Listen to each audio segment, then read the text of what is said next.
It was assumed she would be vulnerable, simply another black woman living alone. What they failed to realize was that she had support monitoring their every action. The moving truck arrived on a Tuesday, late morning. This was a time when most people were at work or running errands. However, in Roseville, California, early retirement and home offices meant that people observed everything. And someone was already observing from across the street before the lift gate even touched the driveway. Rochelle Carrington, age 42, stood beside her black SUV, a clipboard held in her hand, offering the movers hushed directions. She was tall, with a self-assured stance and a tranquil gaze, moving with the grace of someone who conserved her energy. Her attire consisted of jeans, boots, and a long-sleeved t-shirt, marked with a small breakfast stain, a detail she disregarded. This was not a display of style. It was the beginning of a new phase in her life. She had finalized the purchase of the two-story home just 1 month earlier. It featured a Spanish tile roof, beige stucco, and neatly trimmed hedges. This was a place that declared, "I built this." And she had, though not as her neighbors imagined. The first visitor was a tall man wearing khaki shorts and a golf cap. He identified himself as Douglas Varnell, the head of the HOA. His handshake was brief and impersonal, and he avoided eye contact. "Are you moving in by yourself?" he inquired, observing the security camera boxes near the front door. "No, not everyone is here yet." "Well, if you need anything, we maintain order here," Douglas stated, briefly looking at the SUV before departing without acknowledging her. She observed him vanish behind his hedges. By sundown, Rochelle had unpacked sufficiently to consider the space habitable. Her home office was established, blinds were in place, and the kitchen was supplied. There were no signs, no music, and no boisterous visitors. Only her. Some plants adorned the porch, and a single folding chair was present. The following morning, a note was slid beneath her doormat.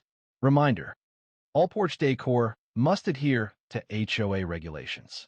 Flags, religious items, and political messages are prohibited. No name, no signature, just that. She chuckled.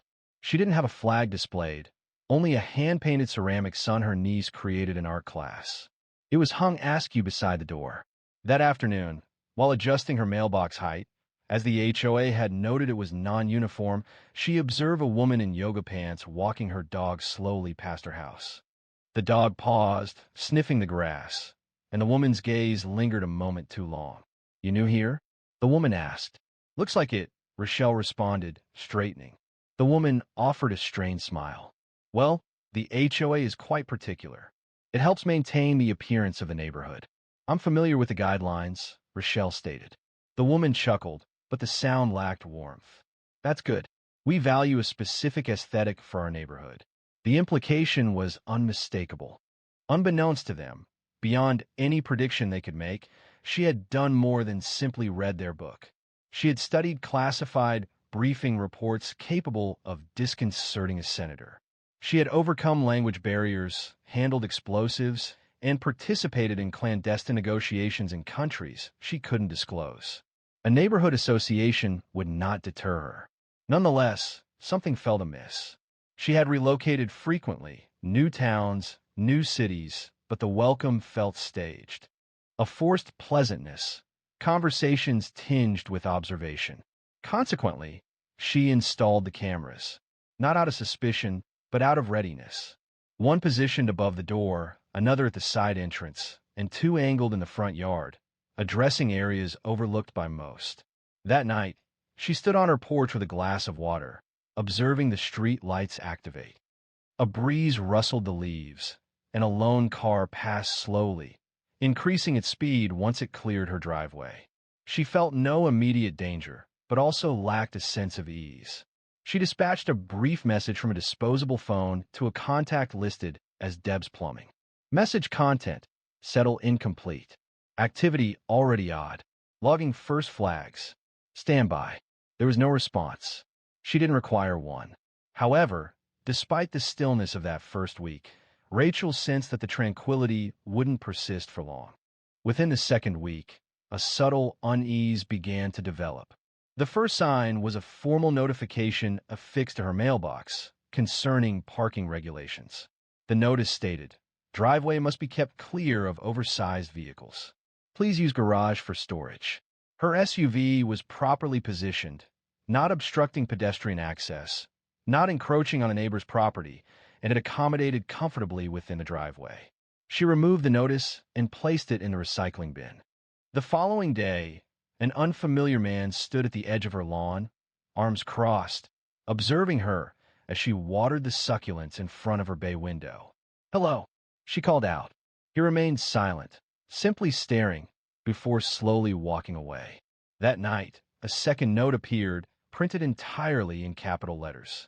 It read, "No unauthorized vehicles. Surveillance is active. HOA monitors street traffic."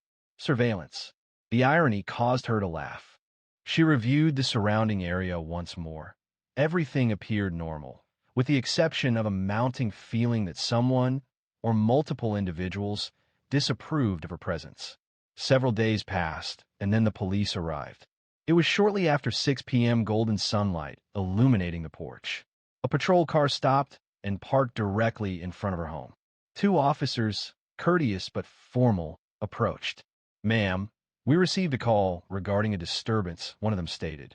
"Reports of loud arguing." She blinked. "I reside alone. Are there any visitors this evening?" "No. You are welcome to verify."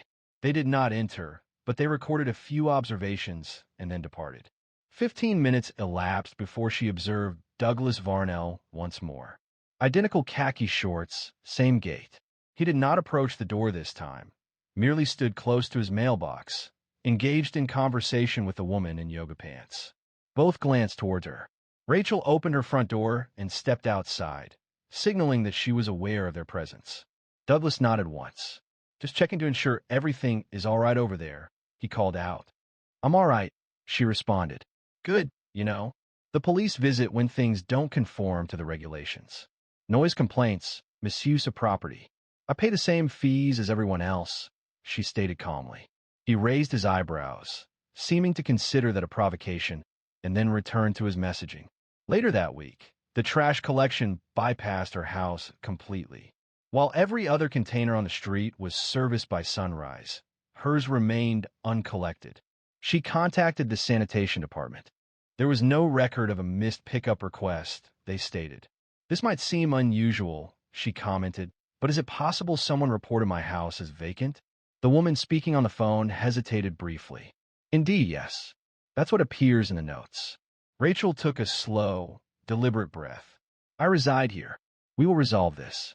She ended the call and returned to her porch, holding her phone, the camera light blinking gently above. That evening, her back fence gate was discovered slightly open. Not fully, but enough to indicate someone had attempted to open it. The lock still engaged when she tested it, but the chain showed a new abrasion, as if it had been pulled. This was sufficient for her. She accessed the encrypted tablet she kept in a locked drawer in her home office and started a low-level alert. Possible harassment escalation.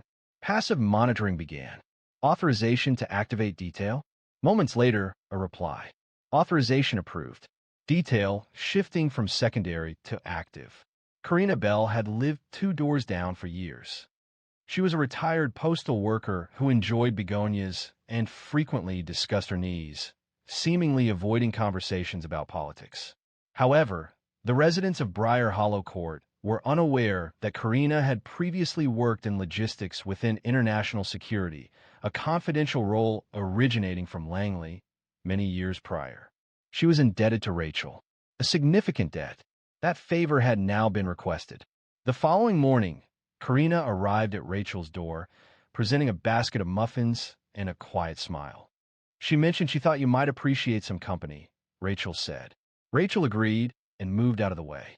"I'm assuming you're not simply visiting?" Karina asked, drawing closer. "I'm already diverting 2 drones away from your land. The homeowners association isn't your sole concern." Before Rachel could inquire about her meaning, a knock sounded at the door. And this time, it wasn't Karina with baked goods. It was 4:42 p.m. when they arrived, not in a squad car, not in a designated homeowners association vehicle. A silver sedan, notable for a cracked front headlight and excessively tinted windows, pulled up. Two men exited the vehicle. They wore khaki pants and tucked-in polo shirts, each with laminated badges attached to their belts, badges that appeared cheaply made. One held a clipboard. The other feigned taking photographs of her yard with a phone. Rachel recognized this pattern. She had witnessed similar encounters previously, not in the suburbs, but in Havana, in Berlin, and in Port-au-Prince. The imposter, the bullying tactic, the unauthorized figure who falters when challenged. She unlocked her door before they even reached it. Karina remained inside, seated peacefully on the living room couch, enjoying tea as if it were a typical Wednesday. "You must be Miss Carrington, the one with the clipboard," she stated, her tone dripping with false sweetness and a sense of superiority. "We're with the Briar Hollow HOA Enforcement Committee. We have a few items to discuss with you." Rachel rested against the doorframe. "Your badges are not scanning. You are not listed in the directory, and the HOA does not conduct in-person visits without a 72-hour notice." The man blinked, surprised she didn't react. "Ma'am," he said, adjusting his tone, "your porch has items that are not permitted, and we're receiving multiple complaints regarding frequent visitors." "Is that against the rules?" she asked, remaining still. The second man advanced. "We require you to step outside. We want to review the violations with you." "No, thank you." The first man's smile disappeared. "We're simply attempting to assist you in preventing fines. This situation could worsen." "I find that unlikely." They shared a glance. Then the expression changed. Without speaking, they moved quickly. One attempted to grasp her arm. The other reached for the screen door. Karina reacted before they made contact. "Back away," she stated firmly, moving with a skill unexpected of a retiree. Her phone was already in her hand, her thumb activating a sequence other than calling 911. "Who the hell are you?" one of the men demanded. "Back up," Karina said. The man pulled the door open forcefully. Rachel remained still. She didn't cry out. She didn't retaliate. She turned a little and pressed her hand down firmly on his wrist, securing her grip with her thumb tucked in and her elbow bent. It was a precise maneuver learned from her training. The man swore, taking a step back. "Enough," Rachel said softly.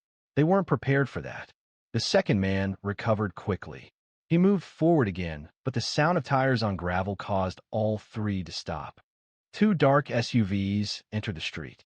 There were no sirens, no lights, and no identifying markings, only a calm, consistent approach. The men glanced back, attempting to assess the situation. "You can run," Rachel stated, "but it will be more difficult." The men remained still.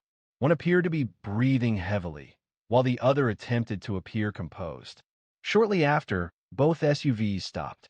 Four people emerged, two from each vehicle, dressed in ordinary clothing and wearing sunglasses, with no visible weapons. They proceeded together, swiftly and effectively. The individual holding the phone attempted to flee. He managed 6 feet before being restrained, with his arm twisted behind his back and his phone sliding across the pavement. The person with the clipboard made no attempt to resist. He simply sat down on the porch step, as if his confidence had been abruptly removed. One of the agents, a slender man with graying hair, addressed Rachel. "Miss Carrington, are you all right?" She affirmed her well-being. Minimal physical contact. No injuries were sustained. The camera recorded the entire incident.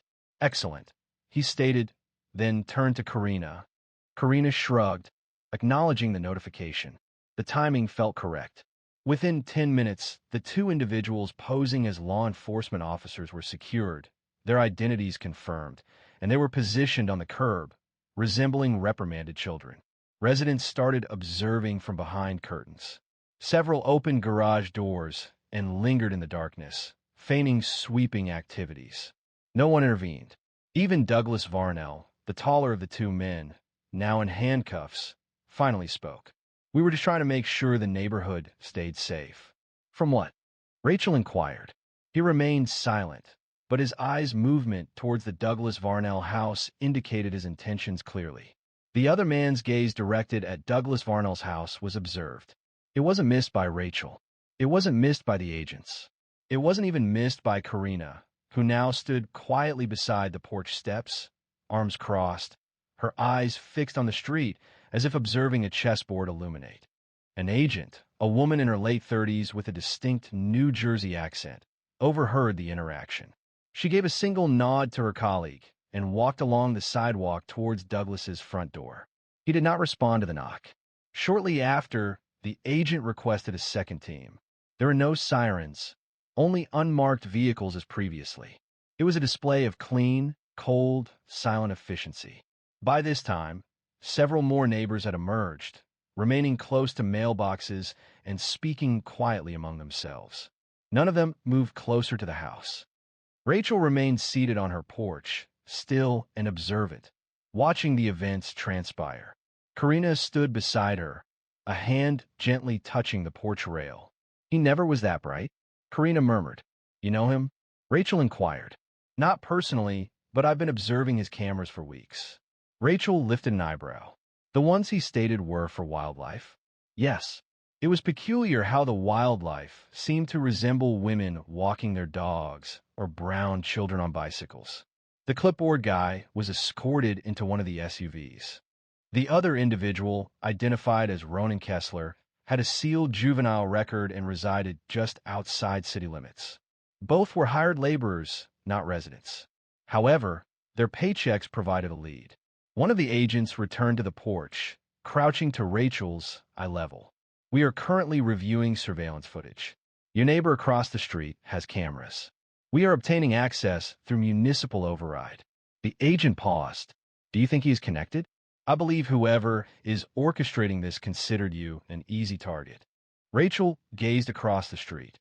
Douglas's front window blinds were now closed completely. You're going to find this surprising, the agent stated. Situations like this, they occur more frequently than one might assume. Fabricated HOAs, independent residents, private contractors, all operating discreetly. However, they selected the incorrect address this time. Karina quietly laughed. Absolutely. An hour elapsed, and the federal agents possessed sufficient evidence to knock on Douglas's door. This time he responded. Rachel didn't hear everything that was said, but she observed his expression when he understood this extended beyond a local matter. He was questioned about payments routed through a shell company, the number of anonymous police calls he had recorded from his residence, the fabricated notices, and the bogus HOA violations. He attempted to dismiss the inquiries. He supposedly stated, just doing my part to keep things orderly. However, order wasn't the core issue. The problem wasn't about porch decorations or SUVs. The difficulty arose because someone such as Rachel Carrington, given her measured actions and unwavering composure, undermined the sense of authority some residents valued in areas like this.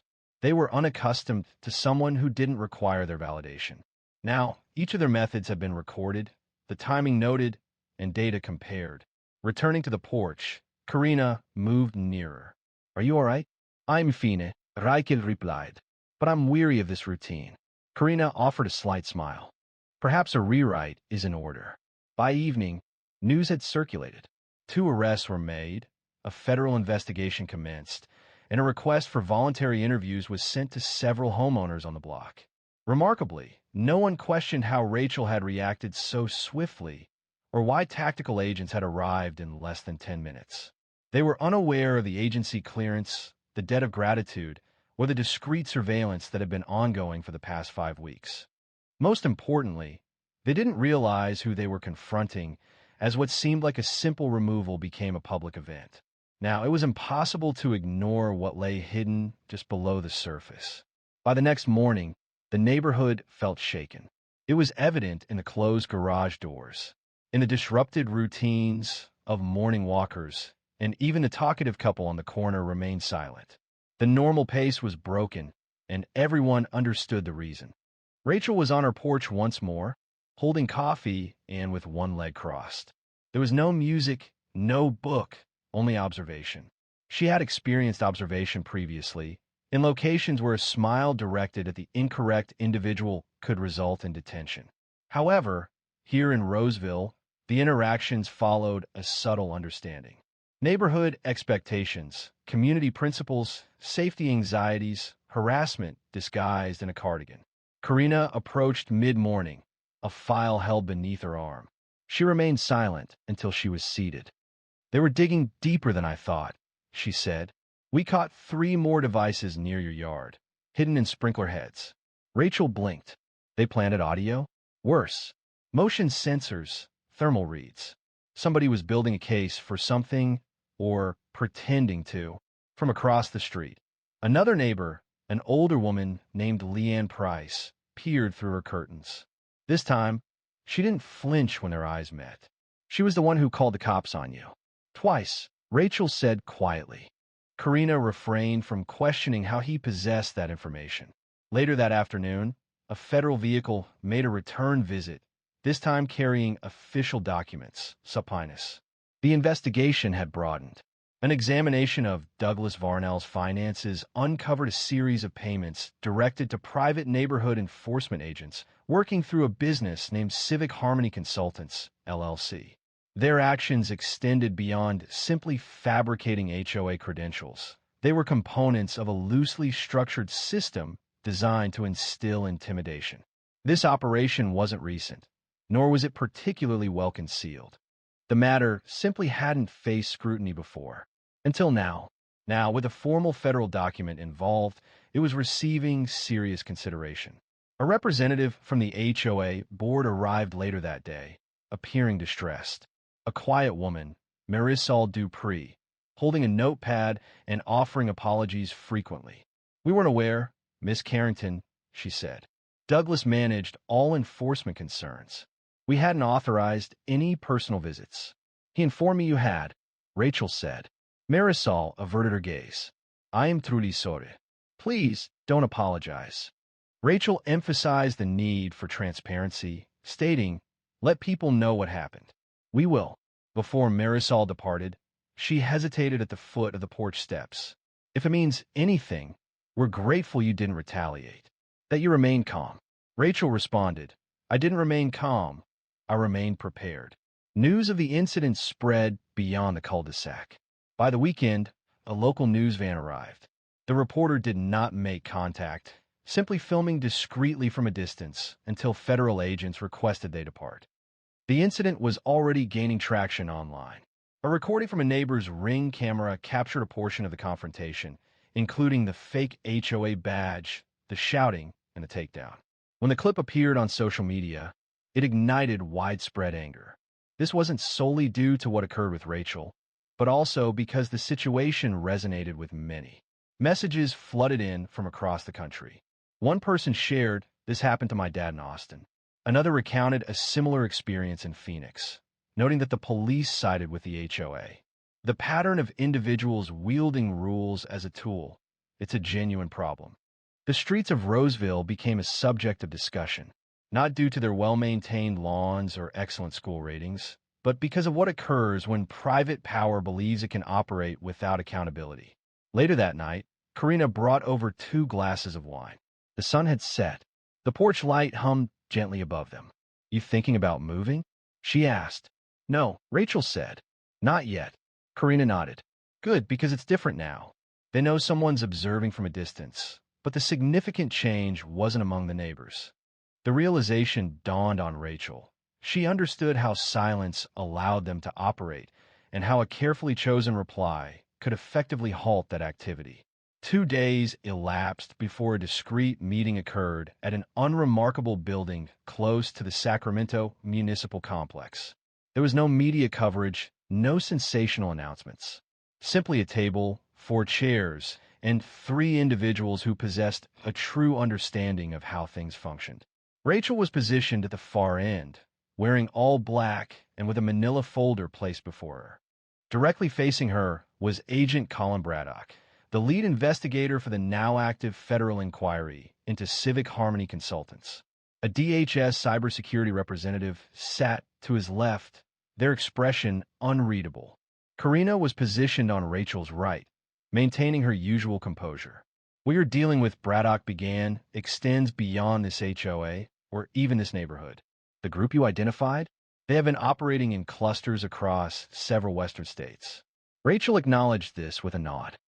They exploit delayed accountability, focusing on local homeowners associations, retirement communities, and gated suburbs.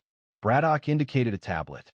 They create a facade of authority, use regulations as weapons, and target individuals who don't conform, typically those with out-of-state license plates or who appear different, particularly if they move in without drawing attention. They went beyond establishing a false authority, Karina stated. They were collecting information. The DHS representative looked up. Your residence had passive thermal tags. That is not homeowners association technology. It's surplus military-grade equipment. Braddock leaned forward. Here's the part you're likely to find concerning. He indicated a flag communication from 6 months ago. One of our side channels detected it, but it wasn't initially prioritized. He slid the document across the table, a printout of an encrypted email chain with the subject line, New resident, confirmed background, CIA link. Rachel read it silently. Someone was investigating me before I even closed escrow. We believe so, Braddock stated. While they weren't entirely sure of your identity, their discomfort was evident, and the harassment began swiftly. It was a probing of limits. And if I had strongly opposed it, she mentioned they would portray me as the instigator. He confirmed this. It's a recognizable sequence. They instigate reactions, then amplify the pressure. They deliberately accumulate records to suggest instability. Karina added, they've underestimated this individual. Braddock offered a knowing smile. That's the consensus we've been receiving. This extended beyond individual grievances it always had. The situation Rachel encountered wasn't a simple dispute between neighbors. It was interwoven within a broader structure that relied on unspoken agreements. Following the meeting, as they headed to the car, Karina questioned the outcome. Do you believe this will hold now? With the charges and the exposure? Rachel responded, they'll suppress some of it, shielding the homeowners. Details will be concealed. But someone is observing now. It's no longer hidden. That evening, back at home, she retrieved a long untouched, dusty photo album from her bedroom closet. The album contained pictures from past projects, some with unclear faces, and others cut from international newspapers. Among them was a faded photograph of her mother standing in front of their house in Paterson, New Jersey, during the time a neighbor attempted to initiate eviction proceedings due to a zoning issue. She had resisted, steadfastly, and ultimately prevailed. That determination persisted. As dusk settled, Rachel stepped onto her porch once more. This time, she wasn't alone. Several neighbors, those who had previously avoided her, were walking dogs, watering plants, and acting as if they didn't notice her. A man across the street offered a small wave. She made no response. Not yet. She settled, crossed her arms, and gazed out at the cul-de-sac she now perceived distinctly. Not as a haven, but as a reflection. I used to think I could simply buy peace, she said aloud. Karina, having returned, responded while looking at her phone. You still can. It simply costs more than many anticipate. They remained in silence for a considerable time. Within the building, the cameras continued to record events. This wasn't due to an expectation of further incidents, but because detailed records were now essential for safety. Although the immediate danger seemed to have subsided, Rachel understood that the situation wasn't resolved. True success wasn't achieved through a single apprehension or a single exposure. It was about refusing to allow herself to diminish. A week later, the neighborhood had resumed its familiar routine. Lawn services were operating again, and children were riding their bikes. However, a palpable sense of caution lingered, particularly near the Carrington house. Some people offered waves, others deliberately avoided looking. A few seemed to desire an apology, but lacked the words to express it. Rachel didn't wait for them to decide what to do. Each morning, she worked from her home office. Her evenings were spent tending to the garden, which she had neglected since moving to Meadow Creek. She began walking around the neighborhood again, not out of obligation, but because she was able. Influence wasn't solely about defense. It was about existing openly without needing authorization. Karina arrived one evening, carrying a folded lawn chair and a chilled bottle of mineral water.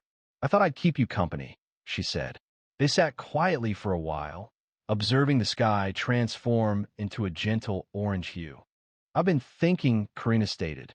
"Why do you think they were so bold? I mean, they didn't know who you were. But still, they didn't need to know." Rachel responded. "They just assumed I wouldn't fight back." Karina nodded. "Because most people don't. Because most people can't." They paused, letting the observation linger. It was an accurate assessment. Not everyone has a federal contact on speed dial. Not everyone has decades of tactical training. Not everyone has a Corina 2 doors down. And that's the point. The situation in Roseville extended beyond mere bias or intimidation. It involved a framework that facilitated individuals acting as gatekeepers, cloaking themselves in manufactured authority, fabricated concern, and deceptive neighborly gestures. They had established a functioning system. This system persisted until someone disrupted the established pattern. Afterward that evening, Rachel composed a letter at her desk. The letter was not addressed to the HOA, nor to her neighbors, but to a young woman she had yet to meet, someone who would eventually confront a similar circumstance. She wrote, "Don't wait for permission to have space. Claim it, subtly if possible, forcefully if necessary. Expect resistance. But remember, they consistently underestimate what they don't comprehend. Retain records. Maintain composure. And most importantly, remain present, even when they desire your absence." She folded the paper, placed it within a journal, and slid it onto a shelf beside her badge. Not an award, not a recollection, a prompt, because this extended beyond a porch or a fence or a neighborhood rulebook. The narrative explored the lengths individuals would take to safeguard their perceived reality, and how swiftly that perception crumbled when someone asserted themselves and resisted conformity. The following Sunday, a community announcement circulated detailing a town hall meeting intended to rebuild faith and openness regarding neighborhood regulations. Douglas Varnell's name was discreetly eliminated from all HOA documentation. There was no formal justification provided. Rachel wasn't invited. However, she attended regardless. She positioned herself in the back row, remained silent, and simply listened, not to the spoken words. Regarding the atmosphere, however, the hesitant coughs, the measured language, the alteration in stance upon noticing her presence. Later, as she departed, Leanne Price approached her. "I wasn't aware the situation escalated to that degree," she remarked, adjusting her handbag strap. "We simply sensed something was amiss." "What was amiss?" Rachel inquired. Leanne paused. "I suppose I hadn't anticipated you would be so ready. I didn't anticipate needing to be." They remained there briefly. Then Leanne gave a short nod and walked off. This wasn't reconciliation, but it signaled the beginning of a reckoning. That night, Rachel posted a single sentence on her infrequently used social media account. "Politeness won't save you, but preparedness might." It quickly became widespread within days. People were no longer simply observing the drama. They were recognizing the underlying pattern, and perhaps, just perhaps, understanding it was time to disrupt it. So if you've reached this point, keep this in mind. Resilience isn't always about direct action. It can be found in a chair on a porch. It can be seen in a camera angled perfectly. It can be heard in a voice that remains strong. If this story resonated with you, please subscribe. Someone else out there needs to experience it as well. During a flight, a black pastor was asked to remove his cross. Rather than reacting with anger, he rose and shared a message that captivated everyone.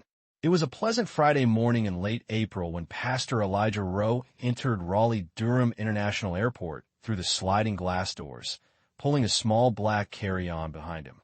He wasn't hurried, never was. At 58 years old, Elijah possessed the composed demeanor of someone who understood that serenity wasn't achieved through haste. His flight to Albuquerque was planned with a connection in Kansas City, and Flight 287 would transport him through the initial segment. He was wearing a light cream linen shirt, dark slacks, and worn brown shoes that had been present at numerous potluck dinners and hospital rooms beyond measure. However, what distinguished him wasn't his attire. It was the small wooden cross resting softly against his chest. It wasn't ostentatious or large. No gold, no diamonds, simply a piece of carved wood, the edges softened by years of use. His grandmother had given it to him when he was 18, shortly before her passing. "Wear it when the world forgets who you are," she told him. He hadn't taken off since. At gate C21, Elijah located a quiet corner seat and retrieved a notepad. He didn't prepare his sermons on a laptop.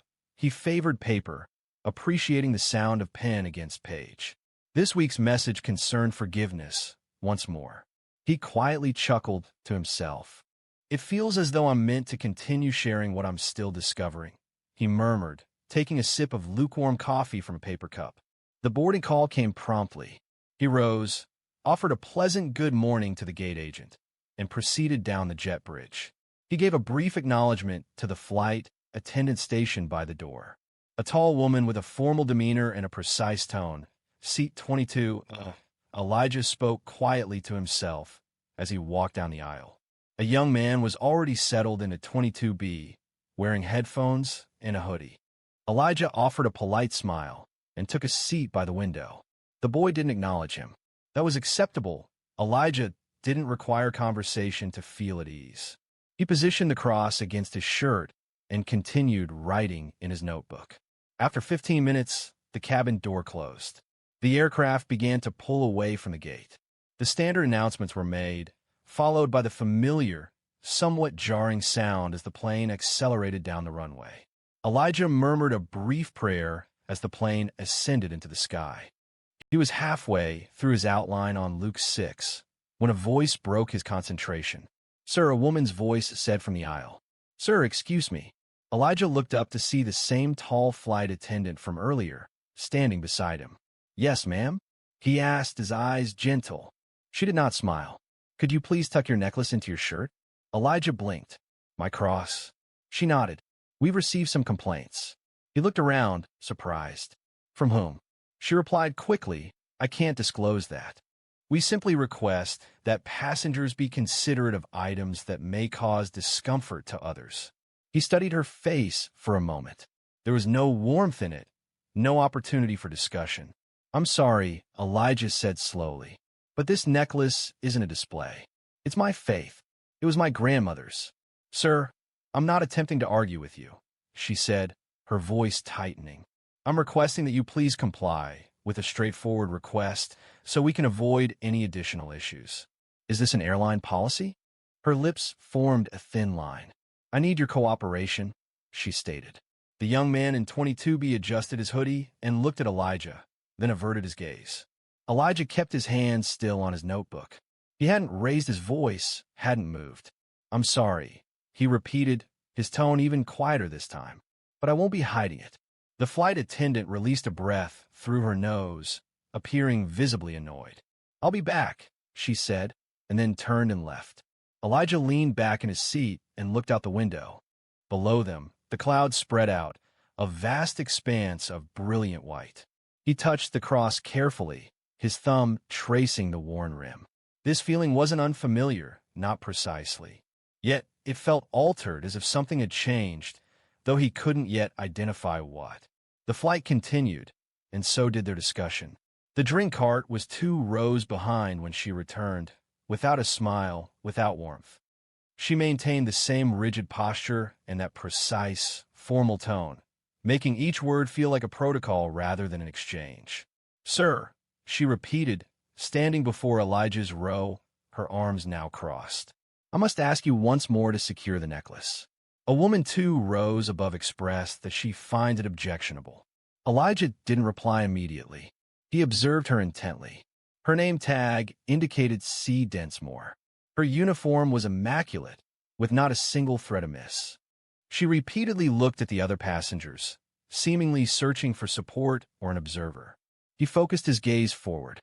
In row 20, a woman wearing a blue blazer and large sunglasses remained fixedly ahead. She didn't look back, didn't move restlessly, simply waited.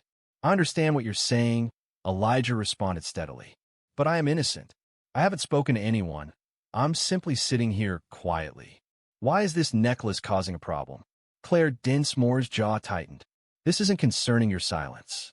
It's important to be thoughtful. If someone finds something you're wearing upsetting, it's fair to ask you to modify it," Elijah stated calmly. "If someone is offended by my faith, I don't believe that gives them the right to suppress it. At that point, her tone changed. A hint of her composure faded. You are being uncooperative, she said, her voice rising. I am asking you respectfully, but you are being confrontational, and several heads turned. A woman situated 2 rows back extended into the aisle, observing. A man seated across from Elijah shifted his position to gain a clearer view. Elijah's pulse quickened, though his expression remained unchanged. He glanced toward the young man in 22B. The kid had retrieved his phone, subtly, not overtly. Screen angled upwards, thumb poised above the record button. I'm not trying to provoke anyone, Elijah said, speaking deliberately. But I won't conceal my cross. I won't take it away to accommodate another person's ease. I apologize. Claire expressed her disapproval. Then we may have to escalate this, she stated firmly. You're refusing to follow a directive from a flight crew member. That's a federal offense, someone exclaimed. Are you serious? Another voice inquired from a few rows back. A middle-aged man with a salt and pepper beard leaned into the aisle. He's literally just sitting there, he observed. Claire disregarded him. I'm going to inform the captain, she declared, maintaining eye contact with Elijah. We'll handle this when we land. Of course, Elijah responded. She turned and walked away again, this time with a quicker pace, speaking quietly to another flight attendant as she moved past the drink cart. The ensuing silence felt heavy.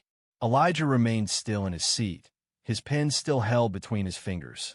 The pages of his sermon notes shifted gently in the airflow from the overhead vent. Then a quiet voice emerged. Sir, the boy beside him whispered, almost lost in the plane's hum. I'm recording, just so you know, in case they attempt anything. Elijah slowly turned his head and offered the boy a thankful nod. Thank you, he said softly. I saw everything, the boy added. She's way out of line, Elijah smiled slightly. Sometimes it's not about the cross, it's about the person wearing it. The boy remained silent, but glanced down at his phone, which was still recording. 3 rows back, an older black woman whispered something to the person beside her. Her gaze met Elijah's for a brief moment. She offered him a subtle nod, as if acknowledging his presence and understanding his situation. That gesture carried weight. The intercom buzzed, and another attendant, not Claire, delivered a brief announcement regarding anticipated light turbulence. Standard procedure. However, the atmosphere on the plane had changed noticeably. Passengers were no longer solely focused on sleeping or entertainment. They were alert and observant. It wasn't the sort of attention Elijah desired, but his perspective had become secondary. Before the plane could land, an unexpected event occurred, one that even Elijah hadn't anticipated. By the time the plane stabilized after the turbulence warning, Claire Dinsmore returned to the aisle, but she was accompanied by another flight attendant. He was a younger man with dark hair and visibly nervous eyes. His name tag identified him as Jonas Worth, and unlike Claire, he lacked confidence in his demeanor. His steps were hesitant, appearing almost apologetic. Mr. Rowe, Claire began, ensuring her voice carried to a significant portion of the cabin. I've spoken with the captain. If you persist in disregarding crew instructions, we might need to take additional measures upon arrival. Elijah remained unperturbed. I would still appreciate knowing which policy I'm in violation of. You're becoming argumentative once more, Claire retorted. Jonas moved closer, observing the interaction. Perhaps we could simply... Claire interrupted him. Jonas, I'm managing this. And then it reappeared, that palpable tension, that familiar tone. Elijah stayed seated, outwardly calm, though his heart raced. Behind them, row 19 began to move. I don't see why he should be made to conceal his cross, a woman with curly red hair and a noticeable Wisconsin accent stated. I wear a Star of David necklace on every flight. I've never been addressed about it. Claire turned quickly. Ma'am, I am requesting you refrain from intervening. The woman responded, I'm not interfering. I'm simply observing that this feels like he's being unfairly targeted. At that moment, something changed noticeably. The atmosphere shifted. Passengers were no longer simply observing, but responding. A gentleman in seat 18D craned his neck. Is this truly how this airline handles situations? He inquired. I'm recording as well, and I understand how swiftly videos spread online. Claire appeared taken aback. She started to speak, then hesitated and closed her mouth. Elijah, Jonas said quietly, intervening and lowering his tone. Sir, I apologize truly. You've been entirely respectful. I believe we should reduce the tension. Let's allow this to pass. Claire's cheeks reddened. She looked at Jonas as if he had committed a betrayal. Then, with a visible effort to control herself, she hissed. He's disregarding a direct order. To do what? Elijah asked, maintaining his composure. To conceal a portion of myself that I've carried for 40 years? That doesn't seem correct to me, ma'am. Claire's jaw tightened again. I am finished. She turned and walked forcefully toward the front of the plane, her shoulders stiff with anger.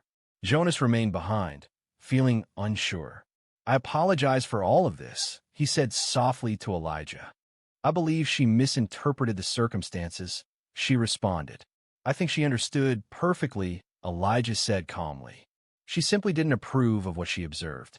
Jonas lowered his gaze, then looked away. The cabin stabilized, but a feeling of unease lingered. Passengers murmured along the aisle, with some visibly shaking their heads. A cough broke the silence. The boy in 22B continued filming. Then Elijah took an unexpected action. He rose to his feet. Without raising his voice or gesturing, he stood in the confined area near his seat and angled himself so those in the surrounding rows could hear. I don't often speak in public spaces such as this, he began, his voice steady but quiet. But I believe it's important to say something. One by one, people turned to look at him. I'm a pastor, he continued. I serve a small church in Durham. This cross, he raised it carefully between his fingers, was a gift from my grandmother. She experienced events that many of us only read about. She advised me to wear this when the world attempted to define me. A brief silence followed. I have not removed it since her funeral. My reason isn't that I believe it improves me, but that it serves as a reminder to remain compassionate. Even when I am not shown kindness, a person in 24C covered their mouth. Another individual in 20F audibly sniffled. I understand not everyone shares my beliefs. I acknowledge and respect that, but I am certain I have acted appropriately. I remained still, adhered to every guideline, and attempted to be courteous, even when I felt diminished. He addressed Jonas directly. I did not require being asked to leave this flight. I pose no danger. I am merely a man traveling home to deliver a sermon on forgiveness on Sunday. The atmosphere on the plane was subdued, yet sometimes silence conveys more than words ever could, and the quietness wasn't going to last much longer. Claire had not reappeared since she departed. The whereabouts of Eleanor remained uncertain, whether she was in the galley, visibly upset, or once again speaking with the captain. It was unclear. However, the atmosphere in the cabin had shifted. It wasn't just one person standing. Instead, a sense of reality had permeated the space, manifesting in every hushed exchange and fleeting look shared among those seated within 30 rows. Elijah quietly resumed his seat, as if finishing a chapter in a novel. He sought no accolades and craved no validation. He simply released a breath. The young man next to him ceased recording, though he kept his phone in hand. You sure you're pastor? He inquired softly, a slight smirk playing on his lips. Elijah laughed. Some Sundays I question it myself, he admitted. The young man chuckled and glanced at his phone screen. That's already being shared. People need to hear things like that. A few minutes elapsed. Following that, the woman in the blue blazer, the one Claire had mentioned complained about, gradually turned from 2 rows forward. Her sunglasses were now removed. She appeared to be in her mid-50s, with a tense expression, yet there was a gentleness about her. I remained silent. She spoke in a matter-of-fact tone. Elijah lifted his eyebrows. Mom, I never said I was upset. I didn't mention your necklace. The atmosphere became quiet once more. Several passengers who had been listening seemed interested. She simply inquired if I was all right, the woman added, and I replied that I hadn't observed anything. Are you suggesting Claire wasn't truthful?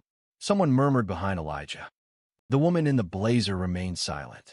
She pivoted, appearing somewhat less confident. Jonas emerged from the front of the plane. His shirt now had a slight wrinkle, as if he's been twisting his hands. He stopped near Elijah's row and bent down a little, speaking quietly. "The captain is aware," he said. "And just so you know, you're not in any trouble. We're not removing you. There's no written reprimand. Nothing." Elijah nodded. "Thank you for letting me know." Jonas expressed regret that things hadn't unfolded differently, noting that occasionally individuals carry emotional burdens that extend beyond physical luggage. Elijah offered a subtle smile in agreement, commenting that this phenomenon is evident in various settings, not just airplanes. Jonas paused, then continued, "I'm not sure if this is inappropriate, but would you be comfortable with me attending your church sometime? I used to go when I was younger, but it's been a long time." Elijah's smile widened. "Certainly. Please do. I'll be sure to reserve a place for you." Jonas gently touched the armrest before departing. As he moved back up the aisle, a woman seated opposite Elijah bent forward. "Pastor," she murmured, "thank you." He observed her. She appeared older, possibly in her 70s. A long green scarf adorned her, and her hands rested in her lap, as if guarding something delicate. "You didn't need to speak," she said, "but you did." "Sometimes silence can feel heavier than a voice," Elijah replied. She smiled, her eyes glistening. "That is precisely it." The boy beside Elijah nudged him gently. Elijah gazed out the window. "Let's just hope I'm preaching the same on Sunday as I'm living right now," he thought. A woman with curly hair, whom he's seen before, spoke from behind. "I think the Lord already gave you your sermon, Pastor," she said. "You just preached it at 35,000 feet. Laughter rippled through the cabin, soft, sincere, and welcome. Conversations started again, moving beyond quiet murmurs. A sense of energy and relief filled the cabin, as if it had expelled something it had been containing. However, Claire was still missing. But when she ultimately returned, she would not be alone, and she would not anticipate what awaited her. Approximately 40 minutes had passed since Claire's disappearance. It was believed she would remain missing until the landing. Yet, just as the seatbelt sign illuminated once more, she reappeared, accompanied by the captain himself. Captain Raymond Stills was in his mid-40s, gray hair buzzed close, weathered skin from years in cockpits. He didn't appear angry. He didn't appear rushed. But there was something in his face, an alert stillness, like someone who had seen far worse and didn't want to make a situation worse than it already was. He stopped beside Elijah's row and crouched slightly, just as Jonas had. "Sir," he said in a low, calm voice, "my name's Ray. I understand there's been some tension on board." Elijah met his gaze directly. "Captain," I remained silent. "This cross I'm wearing appeared to cause concern for a flight attendant. She requested that I conceal it. I declined." Ray observed the necklace, then noted Elijah's composed demeanor. "I appreciate your manner," the captain said. "It's more significant than you realize these days." Claire stood rigidly behind him, her arms crossed. Those seated around appeared to be ignoring the situation, yet no one was wearing headphones. All were attentively listening. "I've spoken with my crew," Ray said, "and I've reviewed the footage. Several passengers had documented portions of the interaction, including the young man seated nearby." Elijah briefly looked at the teenager, who offered a subtle nod, still clutching his phone as if it were a barrier. Ray rose and surveyed the adjacent rows. "I want to be clear," he stated, his voice now more pronounced. "This airline has no rule against religious symbols, be it a cross, a hijab, a yarmulke, or another item. Passengers may express their beliefs provided they do so respectfully. Based on observations, Pastor Rowe has been acting in that manner, prompting nods and applause from several people." Quiet, polite, and without drama, Ray addressed Claire. "We're going to have a more in-depth conversation after we land." Claire offered no reply. Her expression remained unreadable, but her jaw was tense. She turned and walked back toward the galley without another word. Ray leaned toward Elijah. "You're not in trouble. You never were. I apologize on behalf of the crew." "You don't have to," Elijah replied, "but I appreciate it." Ray offered a small smile. "Well, some things are still worth saying." And with that, he returned to the cockpit. Jonas reappeared moments later and quietly offered Elijah a free drink and snack box. "Captain's orders," he said sheepishly. "You deserve at least that," Elijah chuckled. "I'll take the almonds." As the plane began its descent into Kansas City, a different feeling settled over the cabin. People were chatting again, not nervously but openly. Two men who hadn't spoken the whole flight were now exchanging church stories. A young woman pulled out her Bible and started highlighting verses. A toddler across the aisle waved at Elijah, and his mother mouthed, "Thank you." Elijah simply sat back and completed his sermon notes. He wrote, "Forgiveness, but not silence." The older woman in green across the aisle retrieved a pen and wrote something on a napkin, then passed it to Elijah. He unfolded it and read, "You reminded us how to carry grace." "Thank you." He folded the napkin and placed it into his notebook. The plane began its final descent, but there was a quiet sense of closure. It felt as though something had broken and then repaired itself, if only a little. Unbeknownst to Elijah, the event wasn't concluded. The world beyond that plane had already taken notice. Flight 287 landed in Kansas City just after 4:20 p.m. The tires made a soft thumping sound as they touched the runway. The standard chime occurred. Passengers unfastened their seatbelts. The overhead compartments released with a click. Yet, a peculiar stillness permeated the movement, as if no one wished to be the first to disrupt the significance of what had transpired in the air. As the plane taxied toward the gate, a flight attendant, someone other than Claire, announced over the intercom. Her voice sounded nervous, almost shaky. She expressed gratitude for everyone flying with them that day.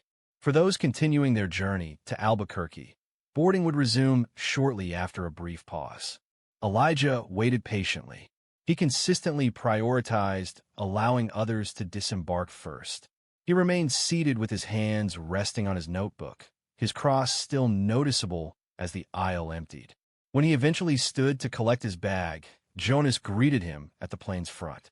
"Sir," he stated, "there are 2 airport officers just outside the jet bridge. They're not here for you. They simply want to speak briefly with the crew and take a statement." Elijah raised an eyebrow. Was someone pressing charges? "No," they replied, but once the footage started spreading, someone tagged airport security, then a few others. "I suppose people are watching." Elijah stepped off the plane and into the fluorescent-lit walkway. 2 officers stood to the side, but neither approached him. They spoke softly with a woman holding a clipboard, presumably a gate supervisor. Jonas acknowledged him with a nod and returned to the aircraft. Inside the terminal, Elijah located a quiet seat near the window. He retrieved his phone for the first time in hours, revealing 30 new messages, missed calls, and a voicemail from his assistant at the church. However, a notification at the top of the screen caught his attention. A video had gone viral. It was the recording from the teen in seat 22B, now shared on TikTok, Twitter, and YouTube. The caption stated, "Flight attendant attempts to embarrass pastor for wearing a cross." See his response. It had over 800,000 views and was increasing. Elijah watched only a few seconds. The video showed him seated calmly, Claire standing over him.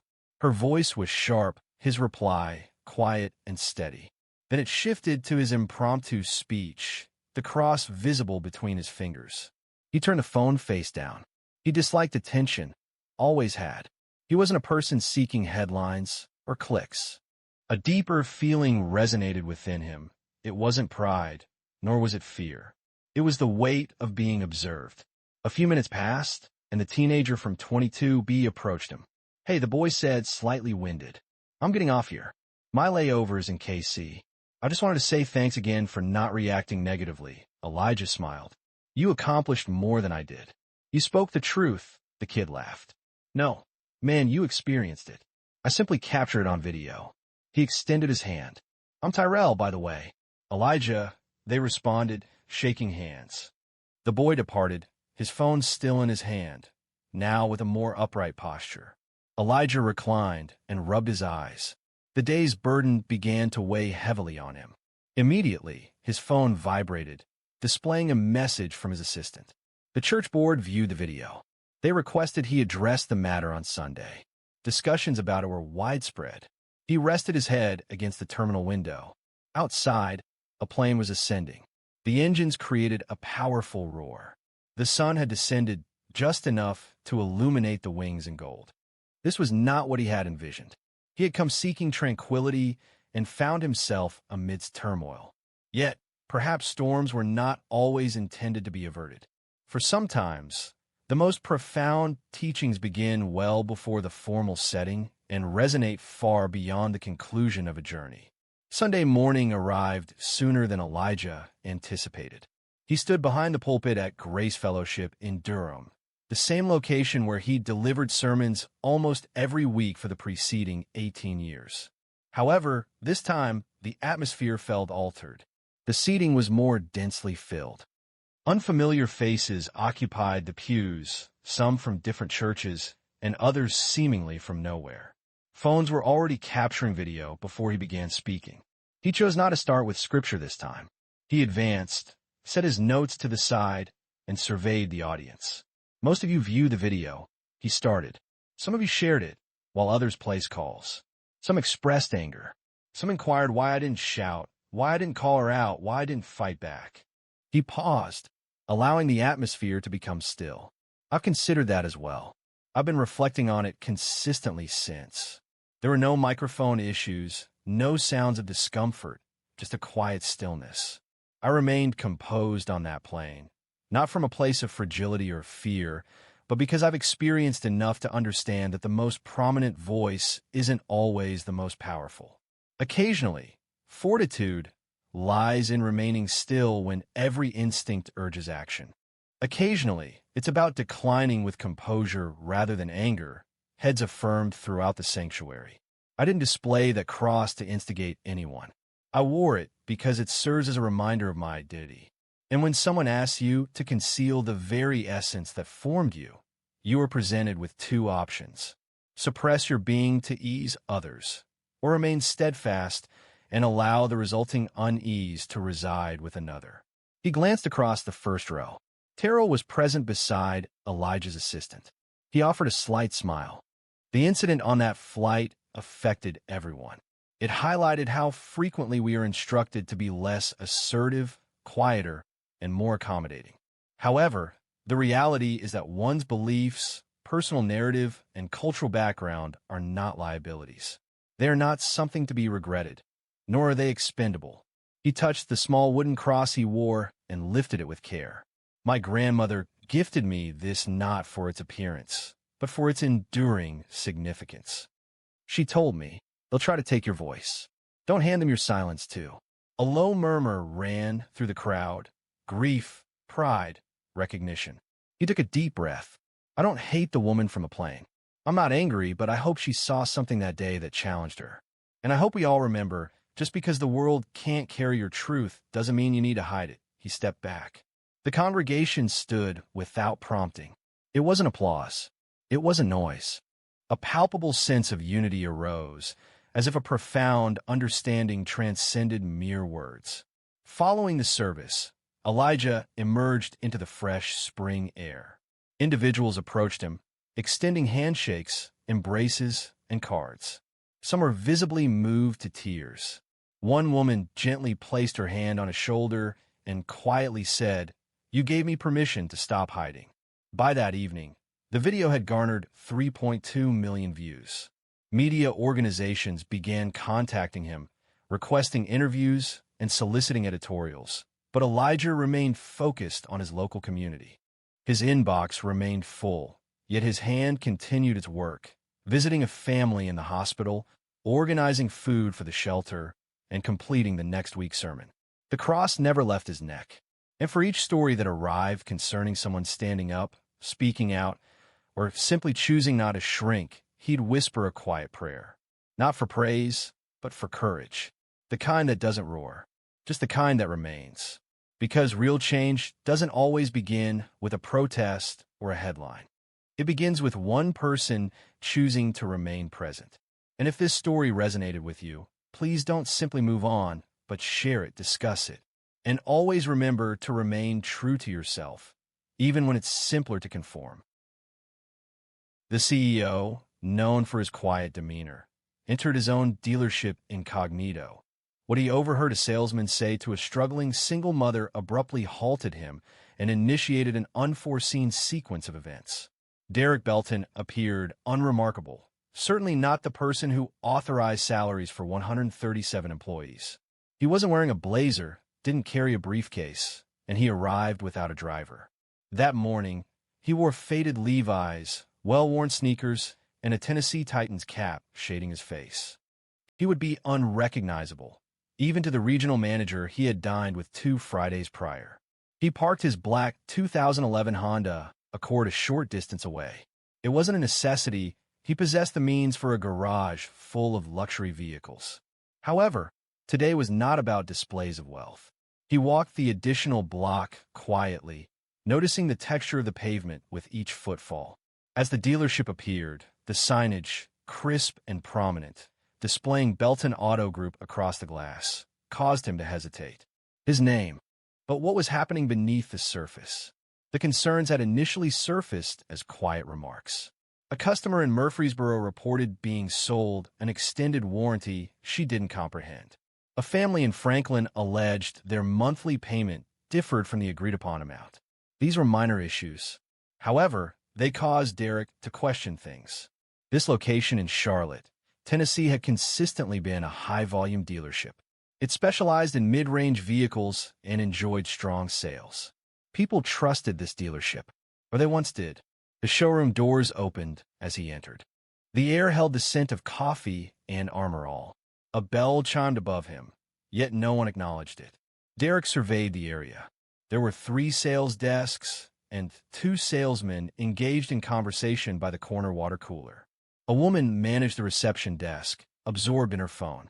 He appeared unremarkable, and that was his intention. He began his assessment in the service bay. It was quiet, the technicians working diligently, focused on their tasks. He observed nothing unusual. He proceeded through the customer waiting area, observing a man browse a magazine as his daughter entertained herself on a damaged iPad. He received no assistance. There was no greeting, not even a simple acknowledgement. He approached the line of Camrys situated near the glass wall. A couple stood close by, engaged in a conversation with a salesman whose speech was rapid and overly enthusiastic. The older man appeared displeased. The woman seemed bothered. "Sir," the salesman stated, "you won't locate a more advantageous offer anywhere. This item is covered by warranty and has seen minimal use. However, I can offer this price only if we finalize the agreement today." That's the current situation, Derek mentioned. He recognized this as a tactic he hadn't been taught and made a note to himself. He then proceeded around a corner close to the used inventory office and paused. A young woman, likely in her late 20s, wearing a light jacket and carrying a baby in a carrier, was speaking with a man in a navy blazer. She appeared anxious, repeatedly looking down at a well-worn envelope she held. It likely contained pay stubs or a bank statement. The salesman presented himself with an assured, perhaps overly confident, demeanor, speaking with charm and certainty.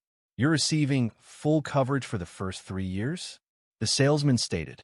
"Bumper to bumper plus powertrain. If anything breaks, even the air conditioning, it's covered." That was inaccurate. And the $895 fee I referenced, that's standard practice. We apply that to all our transactions. It covers a comprehensive pre-delivery inspection, interior cleaning, and anti-theft VIN etching. Derek paused. VIN etching? That practice had been removed from the dealership's process 3 years prior. And warranty coverage? No, that wasn't consistent with the terms. He had personally revised those contracts to ensure greater honesty and transparency. His pulse decelerated. He retreated a step back, out of their line of sight, heart pounding, but not from anger. It was disappointment. This was his business. This was his name. And this man was deceiving, with ease, a woman who appeared to have saved every cent to be present. Derek wasn't prepared to show himself. Not yet. He needed to observe the situation's extent. Derek moved discreetly behind a row of brochures close to the finance office, watching unseen. The woman nodded slowly in response to the salesman's words. Her fingers closed more firmly around the envelope. The baby in the carrier shifted and emitted a quiet whimper, but she seemed largely unaware. She was attempting to remain calm, likely assessing how closely the figures aligned with her budget. The salesman leaned in, lowering his voice. "You don't need to worry," he said. "People get nervous about credit checks, but I know how to navigate the process.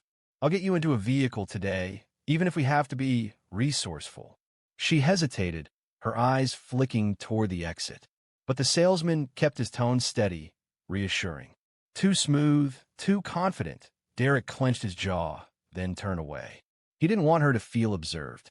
He walked towards the far end of the showroom, where a teenage boy was standing near a pre-owned SUV. A salesman passed him twice, without a greeting or any offer of assistance. He simply walked by. Derek moved next to the boy. "You're considering this one?" he asked. The teen looked over, seemingly a little taken aback. "Yeah, possibly. My aunt is outside. She asked me to check it out while she parks." Derek nodded. "Do you know what kind of engine it has?" The kid shrugged. "Not really.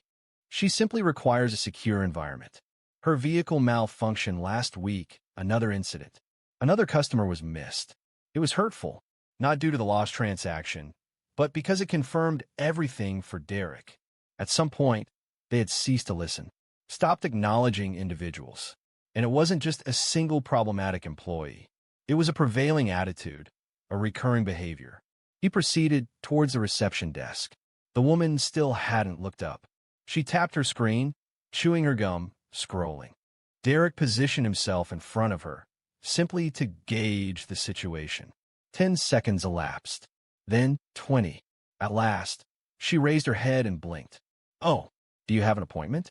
"No," Derek replied calmly.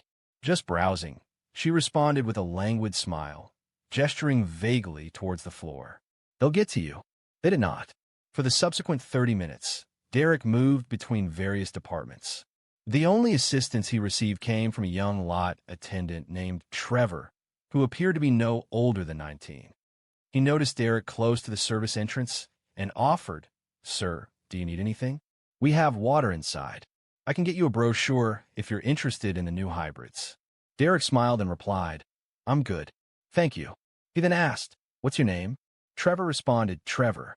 "Do you like it here, Trevor?" Trevor paused. "It's all right. People can be rude.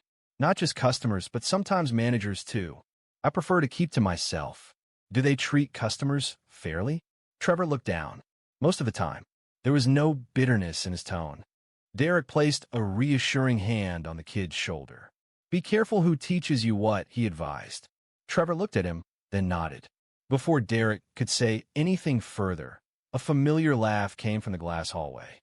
Brent Collar, the salesman, was now leading the young mother toward a side office. Her name tag said Brent Collar. She appeared overwhelmed, holding her papers tightly. Derek kept a discreet distance as he watched. Brent paused before the office door, retrieved paperwork from a file, and announced, "Here's the first quote. It's going to appear high initially, but please don't worry. I'll adjust it once I input your information into the system. This is our standard procedure." Derek moved nearer, feigning interest in a flyer on the wall. From his position, he observed the quote. The figures were inflated. Listed were charges for warranty, dealership fees, VIN etching, and a maintenance guarantee, all non-standard and unapproved. This was everything Derek had worked to eliminate years prior. Brent, however, did not appear to be a person apprehensive about disregarding regulations. He presented as someone who believed no one was observing. Brent indicated for the woman to take a seat. She settled into the chair, moving her baby's carrier to the floor nearby. The little girl made a soft whimpering sound and kicked gently, yet Brent did not even look down.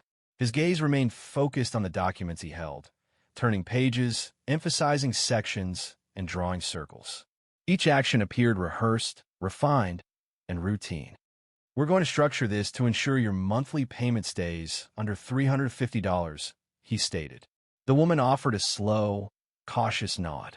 "What's your name again?" he inquired, barely looking up. "Monique," she replied. "Monique Ellis." Derek stood just outside the office, back against the wall, feigning interest in the certified pre-owned display. He overheard every word. Brent smiled. All right, Monique, you're going to love this. You're approved for a 2019 Corolla. Excellent condition, low mileage. That's a significant advantage. We remain committed to your protection. Therefore, we're providing a 3-year full coverage plan. This includes everything from the engine to the electronics. Roadside assistance is also included should you lock your keys in the car. That level of peace of mind? Priceless. Derek's hand slowly curled into a fist by his side. However, there was no such plan, not like Brent described it. And the quote, the one he'd caught a glimpse of earlier, had extra charges tucked in every margin. Some of them were outright fiction. Monique adjusted in her chair. So, is all of that included in the price? Brent offered a warm, reassuring smile. It's all part of your protection package. We simply itemize it separately on the form. This simplifies things for the finance office. He continued, speaking rapidly and with excessive confidence, gesturing with a pen as if performing a magic trick. He even produced a calculator to minimize the appearance of the payment amount. For example, without the package, your monthly cost would be $384. With the included safeguard, the price reduces to $349. More manageable, isn't it? Derek scrutinized the figures. That calculation appeared illogical. It seemed like a deceptive tactic. He couldn't fathom how Brent maintained his composure. But it was evident this wasn't his first presentation. Then Monique posed a question that silenced the room. Do you believe I could return tomorrow? She inquired softly. I simply want to ensure I fully grasp everything first. Brent's demeanor subtly altered, a nearly imperceptible change. His jaw tightened briefly. However, he quickly regained his composure, adopting a more affable tone. I completely understand, he said smoothly. But the situation is that this car has 2 other potential buyers. One of them test drove it earlier today. I can't guarantee it will still be available tomorrow. You wouldn't want to miss out because of a minor consideration, would you? Monique blinked. Her fingers shifted around her envelope. Brent quietly lowered his voice, leaning closer. Listen, I've witnessed individuals leave, intending to consider it further overnight. Then the car was gone, and they were facing a situation that was more difficult and costly. You deserve something better, and this is it. He pushed the documents across to her. That was the end of it. Derek entered the office, maintaining a calm but resolute tone. That doesn't sound like the protection plan we provide, Brent said, blinking. Monique turned to Derek, appearing surprised. Brent quickly regained his composure. Pardon me? Derek repeated, the plan you're describing doesn't exist, not in that form.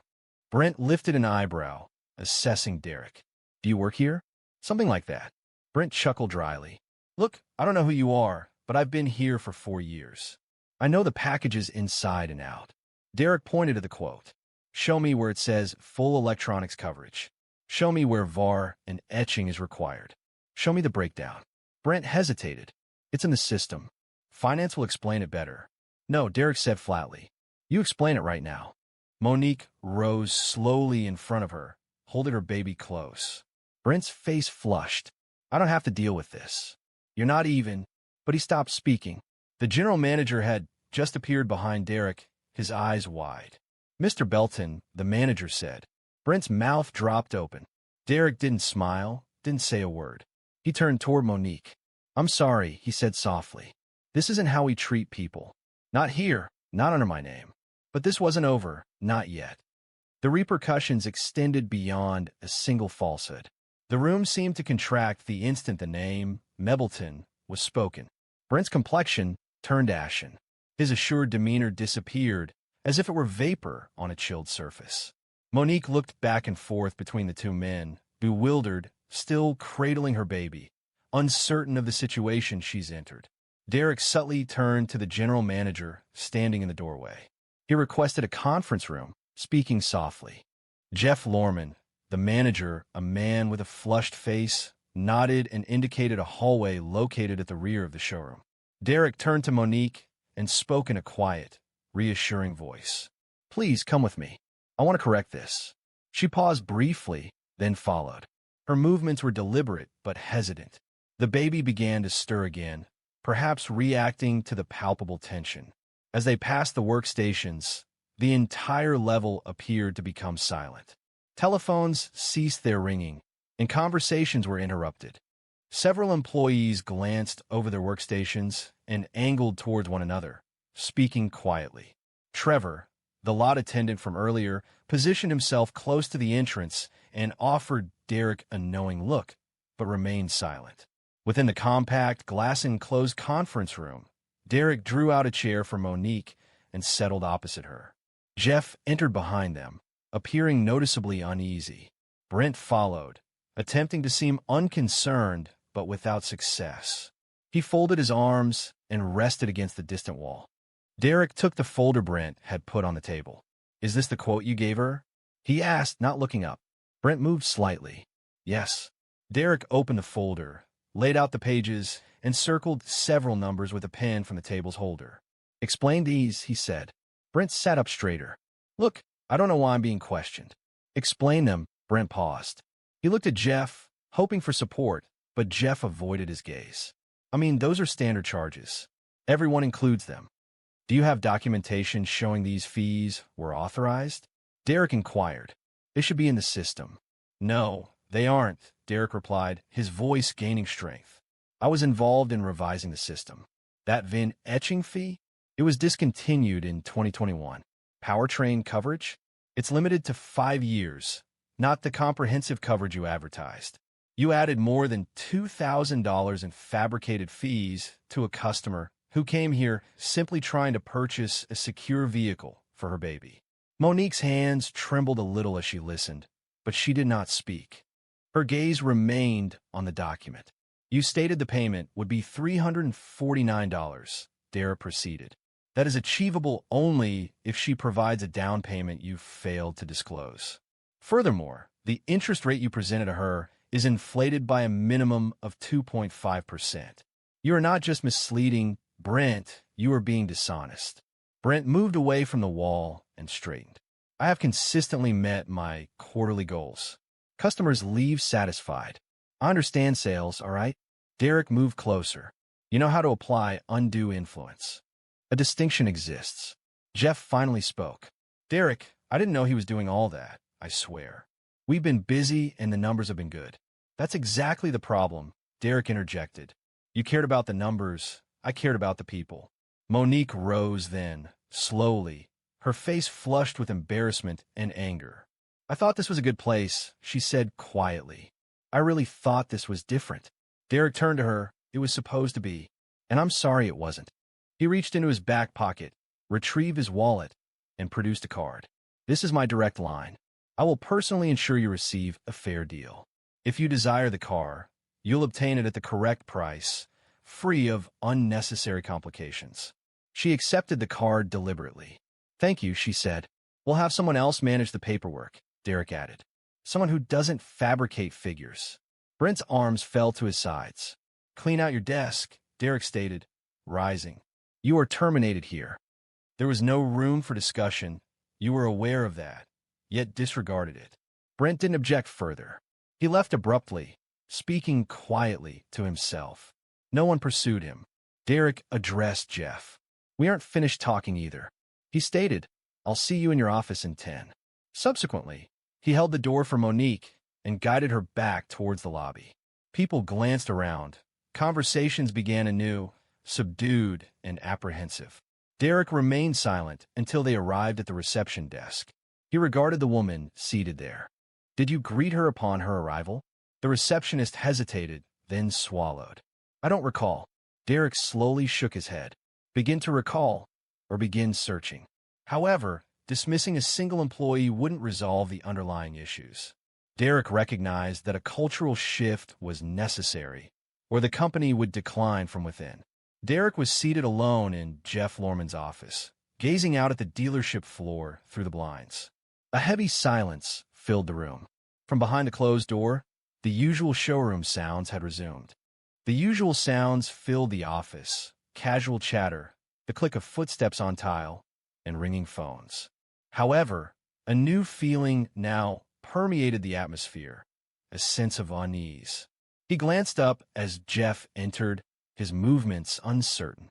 The man appeared diminished, as if suddenly aware of his oversight. Jeff took a seat without prompting. I was unaware, he said softly. I truly swear to you, Derek, I wasn't aware Brent was engaging in that activity.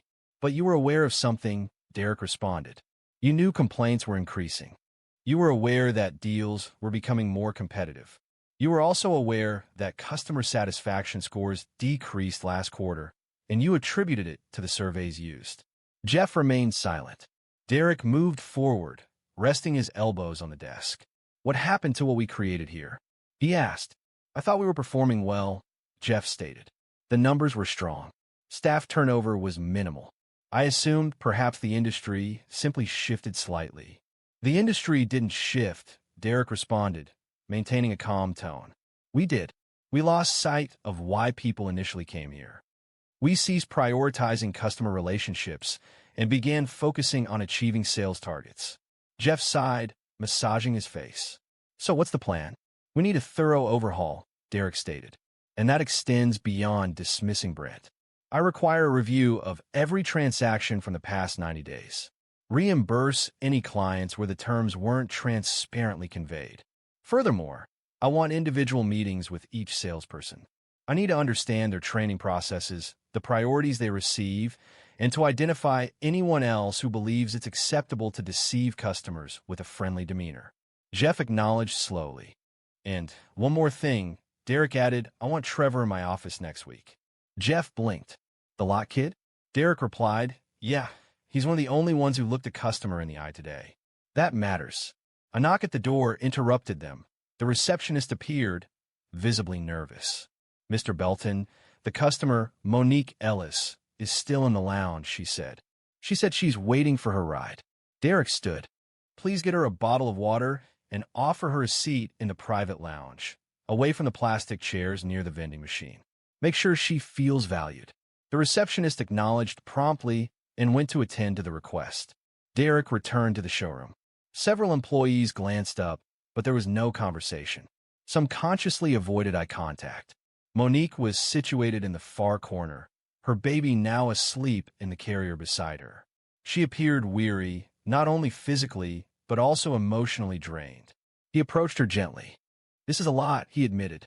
More than you anticipated, she replied with a gentle smile. I've faced tougher situations, he stated. I understand that, but you shouldn't have had to experience this, she said, shrugging. People deceive me frequently. It happens at work, in shops, and even at the clinic. I'm accustomed to it.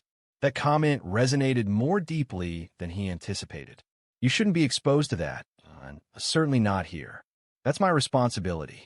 She then focused on him, truly observing him. Why did you come in today? Why are you dressed like that? Derek offered a soft smile. She stifled a quiet chuckle, noting people rarely shared the full truth with a man in the suit. He then presented her with a small folder. If you're still interested in that car, these are the accurate figures. There are no hidden details. I had our finance manager verify them directly. Furthermore, we've included a year of service maintenance at no cost. Her eyebrows rose in surprise. Why?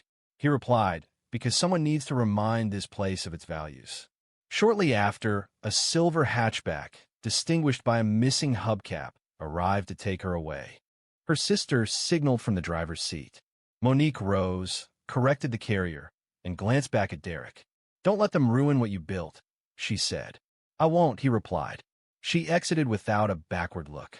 But restoring Monique's confidence was not the only task. It involved rebuilding the confidence of every person who had ever entered those doors. Derek returned 3 days later.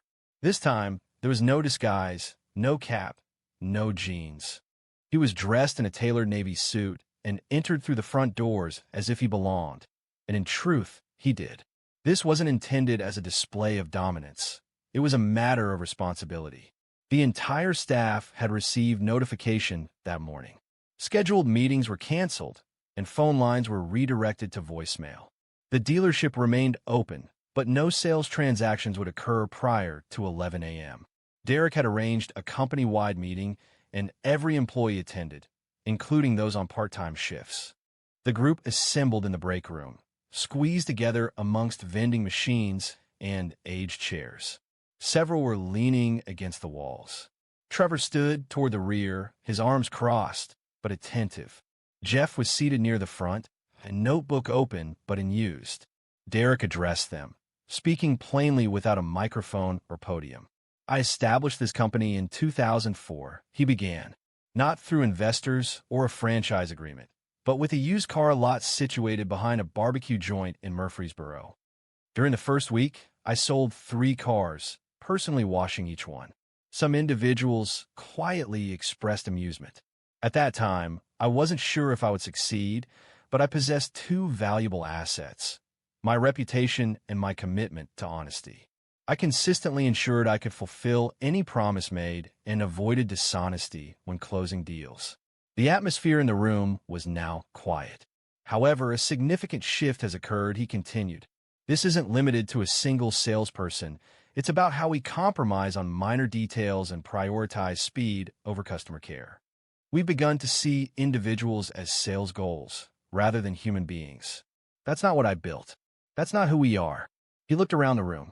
If you've ever included an additional charge because you believed you could, if you've ever hurried a woman out the door because she didn't appear to be able to afford our services, if you've ever spoken condescendingly to someone simply because you were able, today marks a turning point. A few people visibly expressed discomfort. You have a choice, he said. The situation demanded a resolution, either assistance or a new employment opportunity. Silence followed, then a voice spoke up. It was Trevor, Mr. Belton, and Derek turned to him. Yeah, Trevor said, appearing nervous, but proceeding anyway. What if some of us were performing well, but no one acknowledged it? Derek smiled. Then we need to start noticing. Starting today, he walked over and handed Trevor a small envelope. Inside was a letter of promotion, from lot attendant to junior sales associate, including full training and benefits. Trevor blinked. Are you serious? Derek stated, because the people who treat others with respect are the ones I want representing my name. Following the meeting, changes occurred rapidly. Brent's deals were reviewed. 5 of them necessitated full or partial refunds. Monique's case served as the focus of a training seminar. Every single manager was obligated to participate in a 3-week ethics and customer care workshop. Derek even re-engaged a retired employee. Arlene Cupp, a direct woman in her 60s who previously managed the front desk, had departed 2 years prior, citing a change in the atmosphere. She was now the new head of customer relations.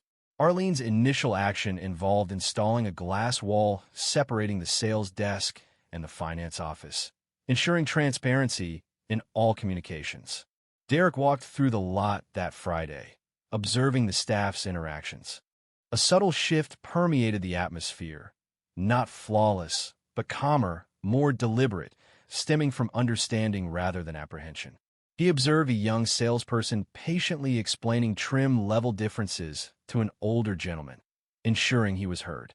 This detail, absent from any spreadsheet, held greater significance than any monthly performance goal. Arlene approached. It appears they recall their employer, she remarked, and rightfully so. Derek responded, stating he wasn't leaving, although one element remained. The core reason for this endeavor needed to be revisited. That Sunday morning, Derek was seated on the porch of his mother's former residence in Jackson, Tennessee. The sun had just begun to rise, and the air retained the stillness of the early hours. He took his coffee slowly, looking out at the yard he previously mowed every Saturday during his teenage years. Years had passed since her passing, yet the atmosphere of the place remained unchanged. Now, it belonged to him, recollection solidified in brick and wood. He retrieved a photograph from his jacket pocket, the image faded with curled edges. The picture showed him, no older than 10, standing next to his mother before a dull, rust-colored Oldsmobile. Her smile was broad and proud, not due to the car's newness as it wasn't, but because it was hers. That marked the day she purchased her first vehicle independently. He recalled how she, a nurse, managed without a cosigner or assistance, relying solely on her paycheck and a salesman who painstakingly explained each document before she signed. Derek remembered her meticulously verifying every detail. He remembered her asking questions, even when her voice wavered, and how the man behind the desk never made her feel inadequate for doing so. He remembered that. And now, decades later, he occupied the man's position behind the desk. He was the man whose name appeared above the showroom. He was the person who influenced every customer's experience upon entering. He looked at the picture once more. That instance profoundly impacted him, teaching him that dignity wasn't something acquired through wealth. It was something inherent, deserved simply by being present and making an effort. The world hadn't been kind to his mother, but on that day, she received recognition, and he carried that with him. Returning to the dealership the following week, Derek requested a new plaque be installed by the entrance. The message stated that we treat each customer as if they were purchasing their first car, demonstrating dignity, patience, and honesty. It wasn't intended for widespread attention or media coverage. The goal was for every employee to read it daily.